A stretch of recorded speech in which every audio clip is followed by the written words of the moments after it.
I love the sound of the drum, the taste of food cooked in an open fire, and the feel of running bare feet on the sand. Growing up in Africa, I never owned or played with a toy. I didn't know I was poor. Even without a book to call mine, I loved possibilities and wondered as a kid, what would it be like to learn English, Japanese, Spanish, and to teach them all? Because teaching to me meant mastery of the content. My grandmother one day sat me down and told me to dream big. That was a huge ask from a woman who didn't have a voice of her own. I believed in her words, kept my faith, and achieved my dreams. I taught in the United States for 20 years, kindergarten through 12th grade. What surprises me is that American children are not taught to dream big. In fact, the hardest part of my job wasn't teaching Japanese characters or delivering instruction on a limited school budget, but getting children to know it's okay to dream big. One day, my eighth grade students wondered, what would it be like to design a quilt to honor Japanese Americans who fought for the United States while their own families were imprisoned? What if it were 19 by 41 feet for the year 1941 when Pearl Harbor was bombed? Put 120,000 tassels all around it for each person interned, and make it from clothes worn by these heroes to tell their stories.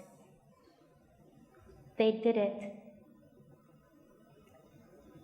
While working on this quilt, one student spent an entire Saturday inscribing a poem onto fabric. When he finished, he carefully put it on the floor for the paint to dry. One school board member came by, curious to see progress, got too close and stepped on the paint. I could see the pain on the kid's face. The student didn't say a word. He got on his knees, rolled up the panel, put it in the trash, and started over. When he finished, I noticed that his peers surrounded the panel with desks. I could tell you one thing, they did not invite school board members again. That mistake, though, was a blessing. The children bonded as a team to safeguard their work. 504 students in the 8th grade collaborated to finish what they call the 120,000 tassel tapestry, their masterpiece. Another year, 2 students discovered a military unit that was not acknowledged in history books. They acquired film taken during World War II that was never developed. The students wrote grants to create a traveling exhibit in photography. They also wrote articles for national publication to tell their story. At the end of the year, one of the students got an F in nearly all of his classes. When I asked, how could an 8th grader, a published author, and a successful grant writer could possibly get an F even in language arts, I was told he was a special ed student. I thought, I must be that teacher who fell through the cracks. Since when we graded on limitations? Ordinary children can perform extraordinary things. Each year, the after-school projects were as unique as the children who entered my classroom. From turning the school courtyard into a Zen garden, building a skating rink, to traveling to East Africa as the youngest to ever go on an expedition. Common ground, they dreamt big and learned from mistakes. At times, we want to succeed in small increments to avoid mistakes when we need to embrace them to move forward. Ever had a big dream, a really big dream, but then aimed low and still did not achieve? Did you go through that self-talk of shouldn't have and couldn't have? That's when you pick up the phone, call BS, because there's nothing you can do. You see, when you aim low, the competition is too high. When you rise above the rest with your own idea, there's only you. I wrote a grant for $3,500 barely enough for a project my student wanted to do. It was rejected. I felt crushed. Same grant, same title, I wrote it for $35,000. I won.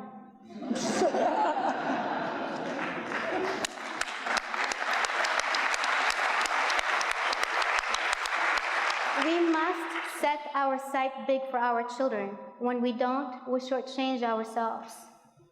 A year ago, I volunteered as a court-appointed child advocate. I discovered that foster care children fend for themselves when they turn 18. Our country is challenged by children homelessness. Ohio alone is the home of 1,000 foster care children who exit the system each year. We don't dream for them. And somehow we think they can make it on their own. One child passed away from the cold, right here. Another one died in my own community for not having his medication. I was told, yes, it's an unfortunate thing. No, it's an uncompassionate thing. Children are not asking for our expertise, only extra time that we can spend with them. When I asked some of these children what they wanted more than anything, surprisingly, a mentor in their life. Imagine their possibilities with your guidance. Who wants to help me on this journey? Thank you.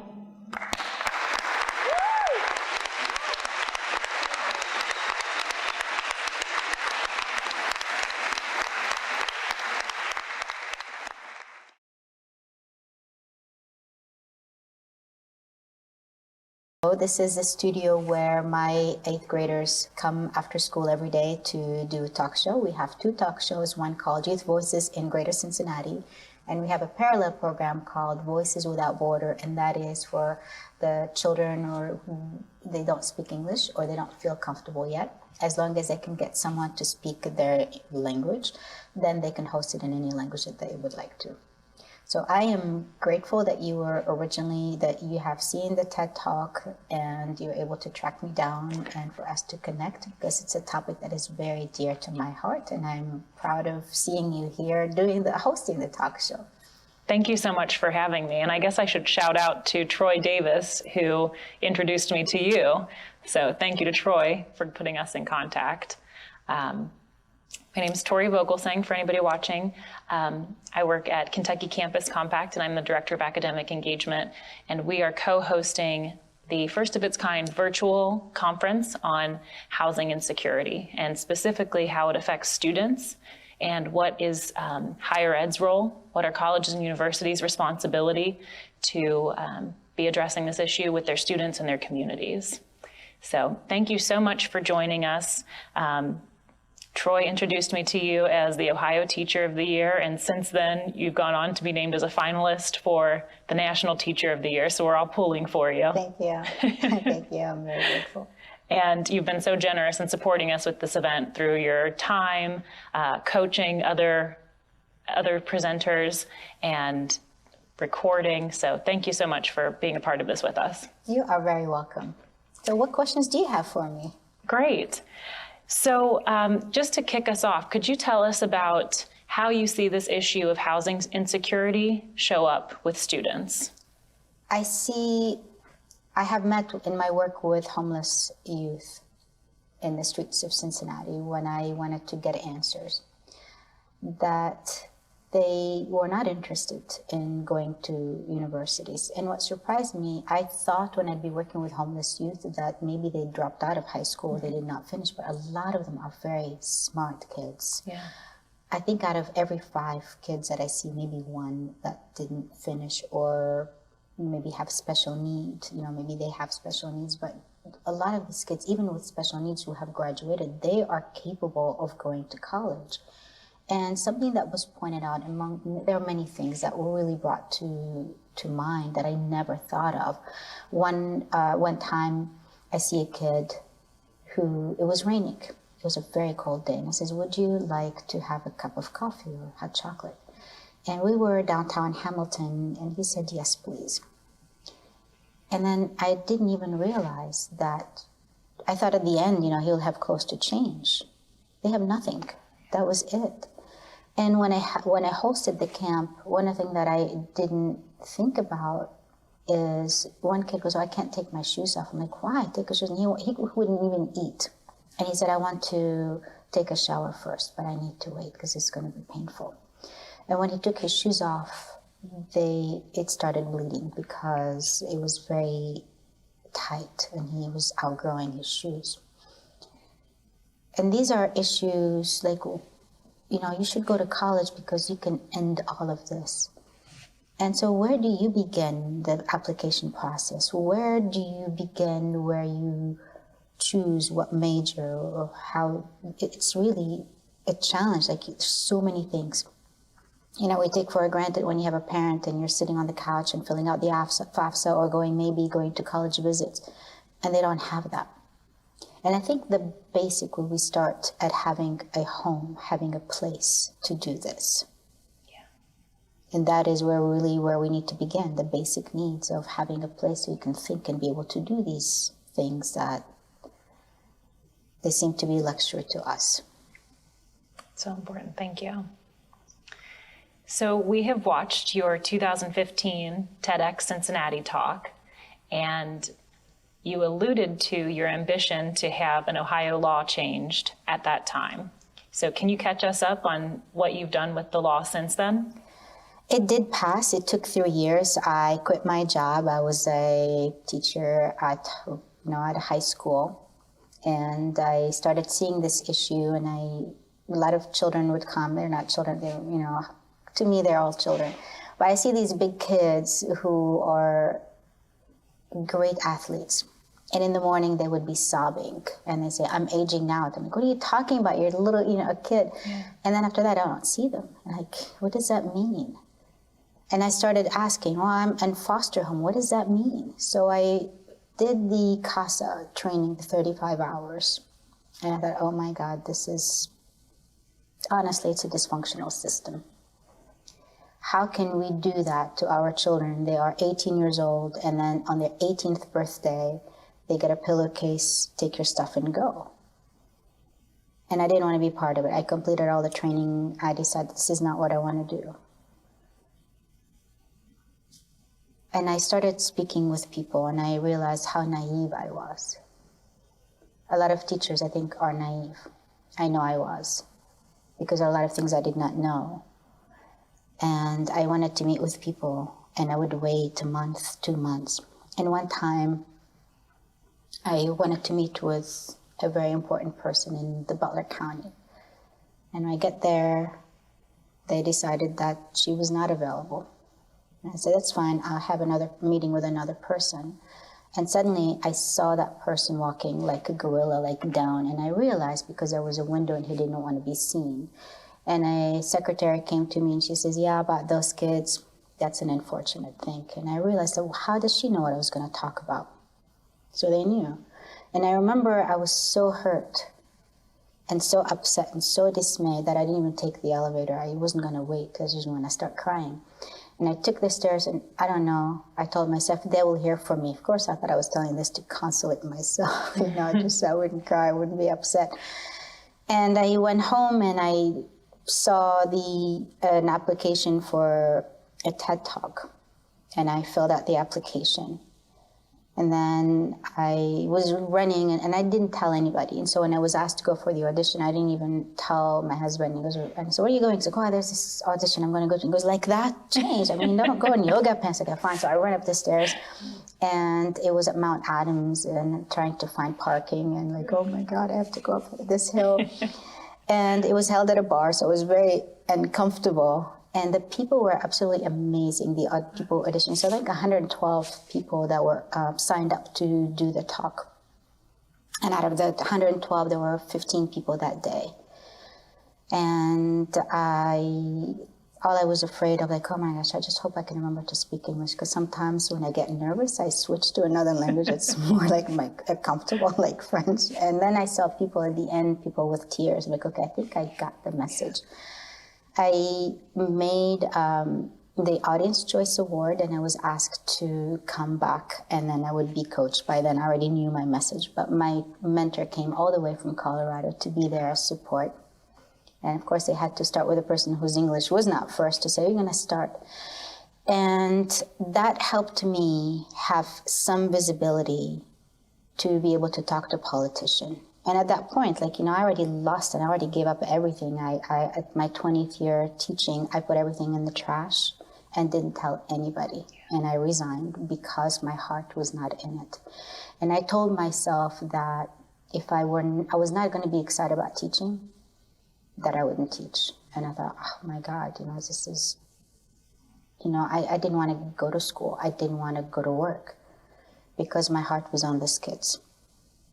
And I remember we had another administrator at one of the school, and I shared about the aging out. And it was a Wednesday. On Thursday, I was asked to go to the board office.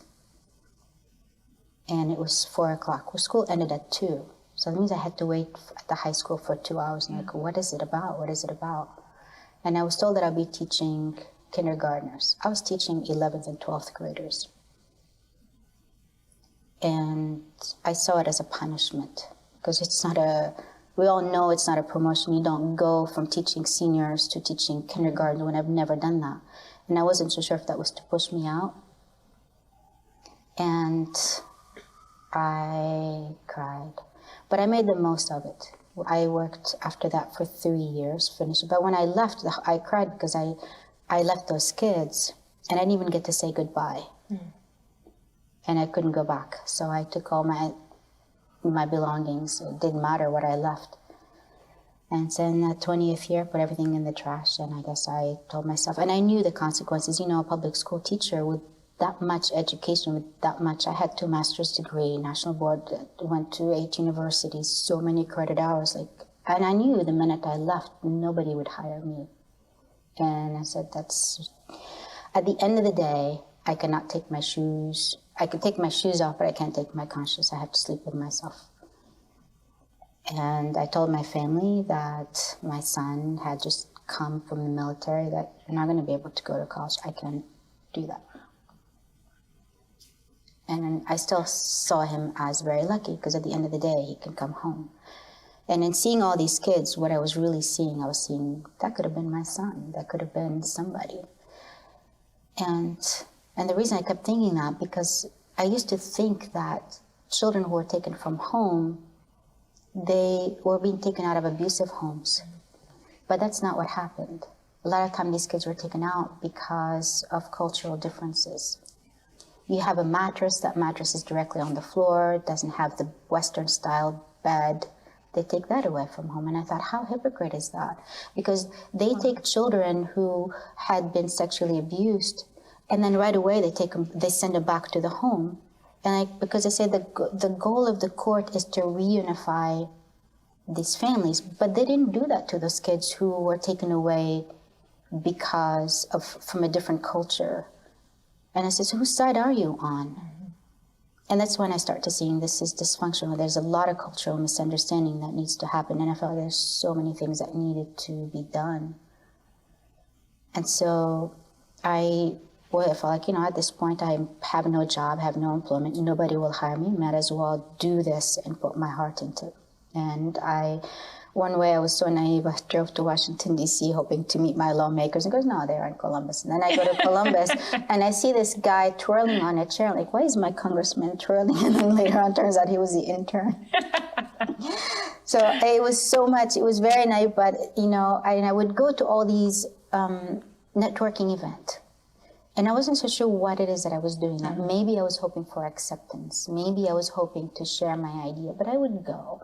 And then I found that I got really good at getting people together. I made a lot of mistakes, I would go to the Hispanic Chamber of Commerce and then seeing people meeting, and I was like, wow, how is it that everybody knows each other? Well, I didn't realize you're supposed to introduce yourself. And I volunteered at the Hispanic Chamber Gala event. and they had President Fox Quesada coming, and I only had one. It was held at the casino, and of course it was so out of my element. They would card everybody, including this woman who had an oxygen mask that looked like she was in her 90s. For me, I walked in, and he goes, yes, and they let me go through. Like, I'm looking for the Chamber of Commerce event, and let me in. So my job was to, when the president comes, for me to let them know. And that's when I realized that even my iPhone was not my friend, because I wanted to tell them, and I said, okay, your President Quesada came, and it hit send. I'm like, no, it sent it as your President Quesadilla came. No, no. And I tell this to my students, make sure that you know what you are sending and double check. And so I made a mistake, but luckily these people were very forgiving. Wow. And then because I did that, the Chinese Chamber of Commerce wanted me to help because I already did the gala. And then I found that I'm being in all these leadership roles. I was the executive director as a board member for the Japanese American Citizen League. So I was tapped with all these, of course, none of it paid, but I was among the leaders. And a lot of them like, what can we do to help you? And I said, nothing. There's nothing, because what I'm trying to do doesn't relate to what you're doing. And then I found one day that I had 17,000 members on my LinkedIn. That followers. Like, I don't know, they're following nobody, it's not like I'm employed, I don't know, but all these people are following me. Like, Ken, please, I would like to connect with fine, accept. And it was I don't want people to connect with me on LinkedIn because I'm not going to go through all of them. I have no idea who they are. It's been so long. And then one day it clicked. I'm like, oh my God, I know exactly what I needed. And I says, I need you to help me with this bill. And then, of course, they had all these connections. They had all these leaders. I can get the signatures. A project like this is not a one-person job. So I can't say that I take credit for doing this because it's not like I walked in and get somebody to sign the bill. But this requires many signatures. But what I have done is I quit work for 3 years to dedicate to this and to talk to people. And I realized that I couldn't tell people sob stories. I couldn't tell them statistics. So what I did, I learned to do stories. And another challenge I had, these are not my stories. I can't go and tell other people's stories are not mine. But by working with these kids, by relating with them, by having them like doing the camp called the Under the Star camp. So I hosted the camp at the Y, which means I needed to get a job. So I got a job as a Zumba instructor. And I felt like I had 2 left feet, but I went and got certified. But by being an employer, I could get a discount for their camp. And I could meet their directors, I could meet their leaders. And I was able to do that. And I got a grant from Mr. Davis, so Fuel the Fire. And that's how I got the homeless children to, what I wanted to do is I felt like a lot of the time when we fix a problem, we do it the way we think it should be done. And I realized that we can never, ever resolve an issue without getting people who are impacted to come and tell their stories. What is it that they needed? Otherwise, we're just a patch, having a patch. It felt like making a crossword puzzle from different pieces, hoping to come up with something. The problem doesn't get solved. And a lot of time when we invite people and they say, we need to have someone from a different ethnicity, and they put them at the table, and to me it feels like they're putting them as a decoy just to say, we got one of those people on the table. Because things doesn't change. They're not really taking their input. Right. And for me, by working with this kid, so what is it the issue? What can I do to help you? What change that needs to be done? I was blown away by the answer because it wasn't what I expected. It's not that they needed to finish high school. It's not they don't know how to fill out a job application. First of all, it's because they don't have an ID and they don't have social security number. I'm like, oh, I can help you with this. I could not. It took me, they don't know, when you fill out an application, first of all, you have to have it online. You have to have online access. Especially if you were born outside a state, you cannot just go. Then you have to know your father's name or your both parents' name. You have to have security. They don't know that information. For one kid, every time I was trying to do it by process of elimination, $70 to be able to get that birth certificate. You need that to get your Social Security to be able to get that. And that is such an issue. And when I went to Butler County to say these are the issue, instead of saying we're going to solve this issue, they became very defensive. Oh, we give them all that. Like, are you kidding? They don't know what that means at the time. They just found out they're 18. That a lot of these kids didn't even know. Well, we did a transition. They said, well, we had these kids to transition. Who can possibly say, taking to a kid and say, you know, you are ready to be out and having no home. It's like taking a tree and cutting in branches and tossing it out and expecting to have this great garden. And so how can a country does that to its children? I think a nation that doesn't take care of its children has no future. And so after 3 years, the bill passed. I clicked my heel, was very excited. And then like, oh, and now what? And so I applied at Norwood City School, and I saw it online, and the deadline to apply had passed by 2 days, but I sent a letter to request Mrs. Kathy Sable, who was a principal. I applied, I came to the interview, and I thought, you know, for me to get employment as a teacher, I have a greater chance of being hit by lightning. So I came in, and before I even left the parking lot, I was told I have a second interview. And then I met with the superintendent, and he says, well, Kathy. I'm like, who is Kathy? And then I realized she's the person who interviewed me. He goes, if I don't hire her, she will not talk to me. And every day, yes, you know, you go back to teaching, they slash, you know, it's like you don't get 20 years, get 10 years taken off, second master, nah, that never happened. National board certificate, it doesn't mean anything to me. And then you look at it and you see, okay, your salary has been completely slashed. But when I see students and I look at them, one day we were doing this yoga, and we just took a room that has been for decades used as storage, and the kids came every Saturday. We painted, we fixed it, and turned it into an amazing yoga studio. Wow. And they're sitting there and they borrowed these outfits, and the media didn't show up. They stood them up, and I watched. I'm like, this is amazing. Here I am as with a job, with an education, and I speak 5 languages and 2 dialects, and I have no voices in any of them. I couldn't get somebody to be interested because I teach at a high needs school.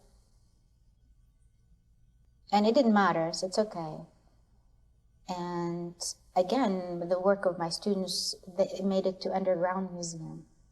And here's the work of my students that's phenomenal, because even the museum didn't want it, but until they looked at it, they were very impressed. Like, here's the work of my students